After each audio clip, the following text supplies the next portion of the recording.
it's my pleasure and so pleased to be here sharing with my view on ESG, future and city for the future leaders. The last page of Mr. Jones is See a Brighter Future. I give you another perspective. My view about the present order, the global order, I think is very different from what I perceived happened years before. And in this picture, you see, this is the background that we're in a very chaotic situation. We're talking about ESG, and well, the fact is there's no definite framework for ESG. E is easier to handle. E is more or less like the carbon emission measurement. Mm-hmm. So we have 3-star lists everywhere. This is quite well defined. But when you talk about S and G, there's a kind of software that there's no aligned framework globally that everybody has to follow on. So this is the background. And then under the current situations that the order, which was established basically World War II, since World War II, is totally irrelevant, I would say, totally irrelevant. So our perception is ESG is a set of rule of games. If you're a good boy, I follow it, okay, fine. I'll be rewarded by certain things. Yes, it was.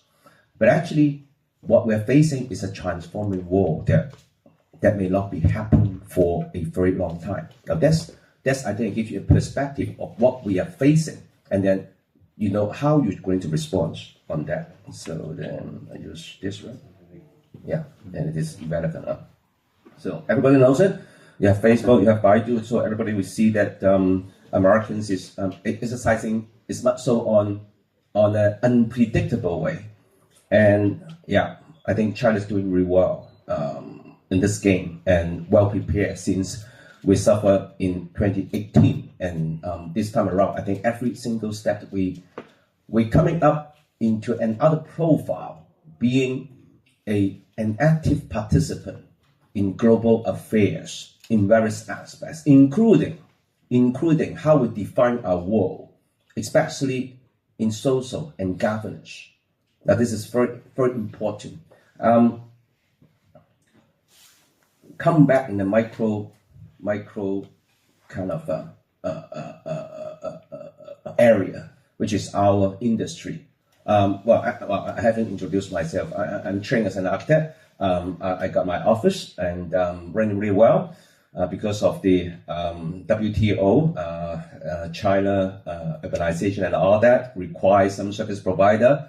And so business more and then accumulate to a point that enough for me to list up in Hong Kong stock market in 2015. And then after that, I expand my business into construction technology, digitalization, and more. And this time, I think about 7 years ago, we went to Middle East to start our business in architecture. Okay, in a nutshell, this is what I am.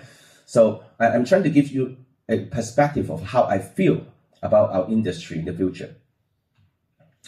I think in the coming architecture, I think that there will be we define the role of architect or architectural business in the new era. I think that there are 3 pillars that we'll have to look at. One is about the technology, or in Chinese terms, 新质生产力啊，我们的习主席说的新生产力的这个是it's a technology. On technology, I think architect is more like it's more poetic, it's more kind of romantic, and then we're proud of us being an artist more than a scientist. But I think in the coming world, architecture and technology, there's something that we can't miss. The second is about the AI, the emergence of AI. I think if people's using DeepSeek or ChatGPT or whatever, and every 2 months you have new tools coming up, and if you experience it, I think compared to what you experienced a year ago, this is absolutely another level. And then every 2 or 3 months you see a leap forward of the progress of that. So architecture in the future with technology and productivity. The productivity include various kind of tools, including MIC, robotic, and all that. And then it's supplemented by AI, and then make it smarter and smarter. And then the rest of that is based on the global order, which is going to be redefined. So China got a role in redefining the culture in various aspects. We will be more active in painting the future picture of the global scene. Now, this is something that we haven't done before, even though for the past 30 years, we are very successful in making ourselves the base of the world factory, the base, the center of the world manufacturing capacity. So these are the 3 points that I think particularly important. Because of the time limit, I don't want to expand that into much further. But like I mentioned about a couple of things that is important that architects should, instead of getting away from it and step away from it, because I see a lot of our practitioners that they think BIM is not my stuff. BIM is computer scientist stuff. BIM is programmer stuff. MIC is engineering stuff. MIC is manufacturer stuff.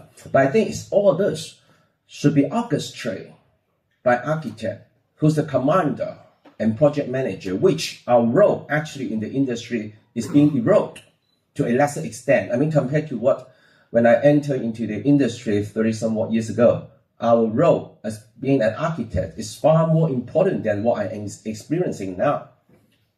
Our role is being eroded. So in the future, our industry should take up in a more proactive way to redefine and strengthen our scope, making us a more influential role in the coming era.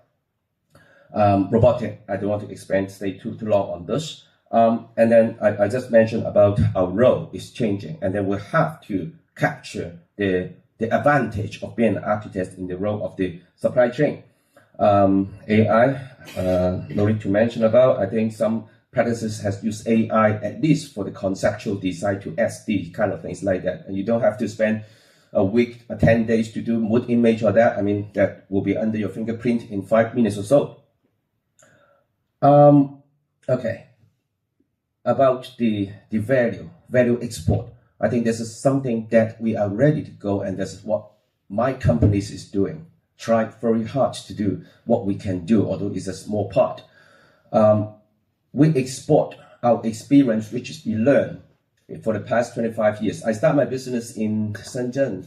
That was 2001. That was about a quarter century ago. And then at that time, China, you just compare a picture. I mean, year 2000 and 2025 is completely, I mean, they're on a different planet. So this experience, actually, when we are using that for Middle East market, that's very useful. We established our office in Dubai by 2018, which about 7 years ago, well before Mr. Xi visit Dubai and Saudi. Our logo or our slogan is China Hong Kong, designed by China Hong Kong, design.Hong Kong. The basis comes from what we learned from the 25 years urbanization experience in China. I mean, all the skyscrapers, Shanghai Center, high-speed train, Shenzhen, the tech center and all that. I mean, if you look at it in the video in a nutshell, you see that, I mean, it's just amazing. And I told the client in Middle East, I said, okay, 25 years ago, you learn from America, you learn from British, you learn from Japan. Fair enough, fine, because they have excellent urbanization model at the past time. But now, at this point in time, you have to look at China model. It's efficient, it's really fast, and also it's value for money. Now, at the back of that, why we can do it? Because we have a complete supply chain, complete manufacturing chain, which is a precious asset globally, unbeatable. So that gives me business because of this slogan. And I found, because the first job that I got in Middle East was 2005, actually it's about 20 years ago. At that time, I did those things which you don't want to do. It's something kind of the first choice, American, and then Europeans, and then Japanese, Korean, and then to Chinese. So the project that I did was a car park, a huge car park, although I received good fee, but I didn't have the pride, I didn't have the, kind of happiness that you can get from a job with job satisfaction. But after 20 years, totally different. totally different. This designed by China, Hong Kong makes sense to them, and that bring the business. So this is some good news that I share with you guys. Yeah, I mentioned about that because we got very unique. We have certain density coming up with convenience, and because of the density, giving you very good carbon emission performance. And also we're really good in smart thing, in company technology, construction technology, and AI nowadays. So the smart city, 10 seconds or 10 minutes? 10 minutes, okay, yeah, I can fast, yeah. And the smart city, I've been to many cities in this world, including, I think, collectively, China cities or China models or China particular certain district is closer to what we define as smart city than any other examples in the world. Now, this is what we are, and this is our confidence. So we leverage based on where we are, and I see, especially because of the advantage of our manufacturing supply chain, I think the progress in the coming days will be even faster. And at least I dare to say in the short future that we can beat Americans, we can beat Europeans, which they spent a lot of years and they did an amazing job for the past hundreds of years. So don't think about that. We've been developing for 40 years only. Okay, be humble. But we could be the leader of Asia at least in certain aspects. I mean, leader doesn't mean those Donald Trump's doing. This is bullying. This is not leader.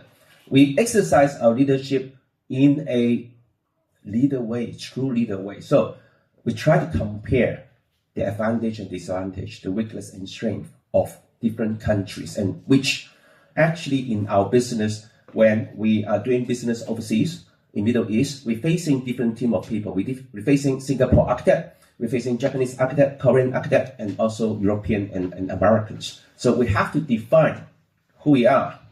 We have to define China brain. And I need more helpers. I can't do it by LWK, by our own. We want more. We come up with a professional service provider ecology in other places to do it in a friendly manner to export what we have experienced here and learned and consolidate. Now, this is something that I really want to have more place in this thing.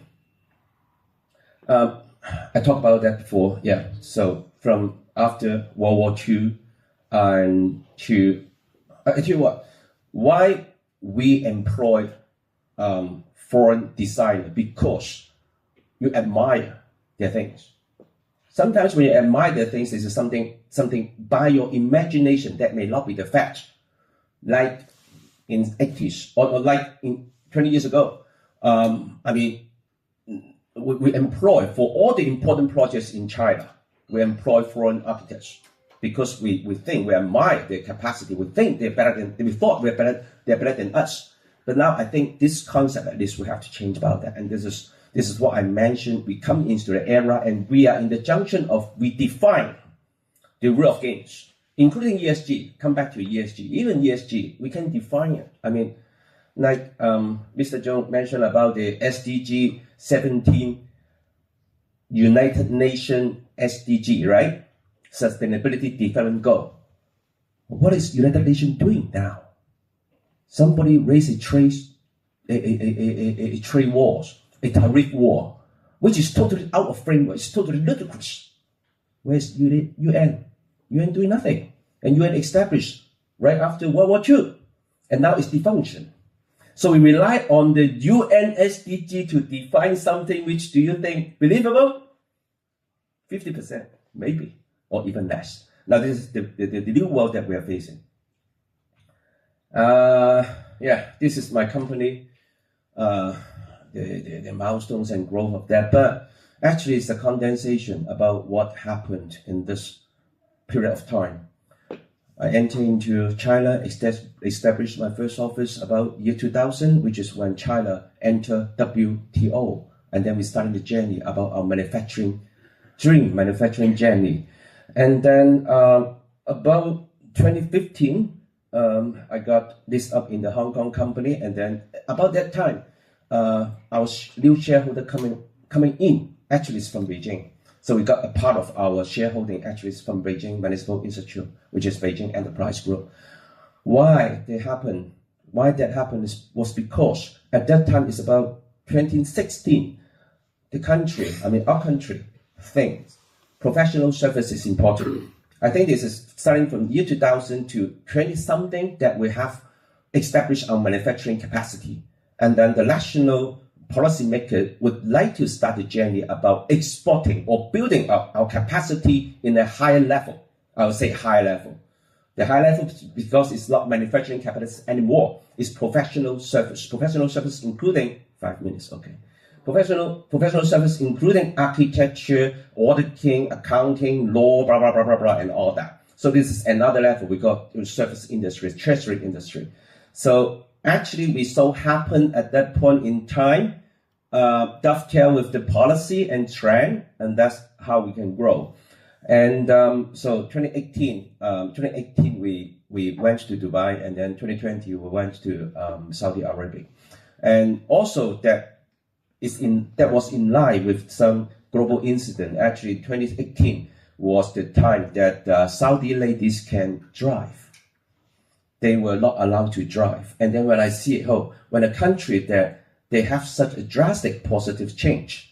That means something. That means something will be cooking. There's something is cooking, and there's something will change drastically. So we went there, and the issue is now 2025. We're facing what I just mentioned about the reshaping of order and what will be the next. So as an entrepreneur, we have to think about the future and how we fit into the context. You may be, really self-confident that you think you can change the world, but I tell you what. We need to fit into or in harmony, in synchronizing with what's happening in this world before we can do a successful job. Okay, I fast forward because I see we don't have much time. So since then we have a lot of rewards, blah blah blah, and a rewards award again. And I went through this about LWK development or our list company Xichang's development in line with what's happening in this world. And then we went to Dubai for about 7 years. Again, it's about what I think. The slogan is there. It's about design in China. But what we're facing actually more, to me, is the most difficult thing is about the cultural acceptance or cultural adaptation. I'm serving my client, which is of different culture than me, and I know I have some experience how I can link up these two things together. Because if I can't do it properly or seamlessly, I can't get paid. As simple as that. So there's something always in my mind, and as the cultural identity and adaptation is something that when we do overseas projects or overseas markets, there's something we have to go through. And of course, I mentioned we export based on our experience about our projects in different climatic circumstances. Our walkable cities, especially in southern part of mainland China. Our 少区设计, in a more holistic way, how to make our community more sustainable, blah, blah, blah. It's all this to the Middle East client. It's amazing. This is something, you imagine that they're in extreme weather, 80%, 50 degrees Celsius, nothing, and then you tell them it's a walkable development. Wow! To them, it's just something is like only happening in a dream. Okay, fast forward. There's a couple of projects. I use 1.5 minutes to go through. Okay, this is one of the projects that we did. It's a master plan and a kind of a design guideline. Blah blah. Okay, this is a walkable. This is the walking distance diagram. Okay, and then I flip through it. Okay, these are a whole series of posters selling China products. You see the robot here. You see the EV here. You see the BIPV there. You see the LED there. You see the vertical plant. You see the LED at night time, and also some drones in the air. You see this is basically like an industrial park of us, and our city design, community design now shift to industry-based oriented 产业主导. This is Hong Kong. So you can see that this is a kind of propaganda of China products. And actually that's what I'm doing. I sell China products, and because China products are good in various aspects, we have the best EV, we have the best drone, we have the best BIPV, blah, blah, blah. And then all putting them together in an imaginary way is architectural design deliverables. I have 1 minute, okay? And this is, and another project is an ecotourism project we did in, we're doing in Saudi, and we've done in Saudi Arabia. And a couple of things about our technology in doing planting in desert area, and also how there's some good example this morning that we turn it into some cultural iconic, but I just help them to transform their cultural iconic in Saudi. So this is about this project. And the last one, is again, they see their nature, they see their motherland as very sacred thing. So this is a resort project, about 100 kind of house, resort in the Uala region.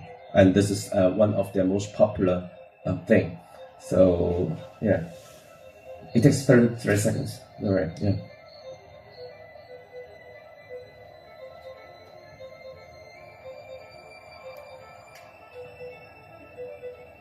To us, we got some project sharing this morning. I think to us it's quite easy that we have the capacity to build this by MIC, by prefabrication.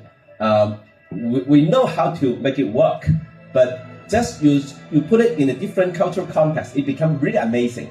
And I see that a lot of ingredients that we have been doing in our kitchen will be very welcome by our global friends. Okay, I stop. Next one. This is the last one. Okay, Gamma City. Gamma City is a cyber security city. Actually, this is a condensation about our Hong Kong transport-oriented development experience together with kind of master planning and density exercise that we have been doing in mainland China.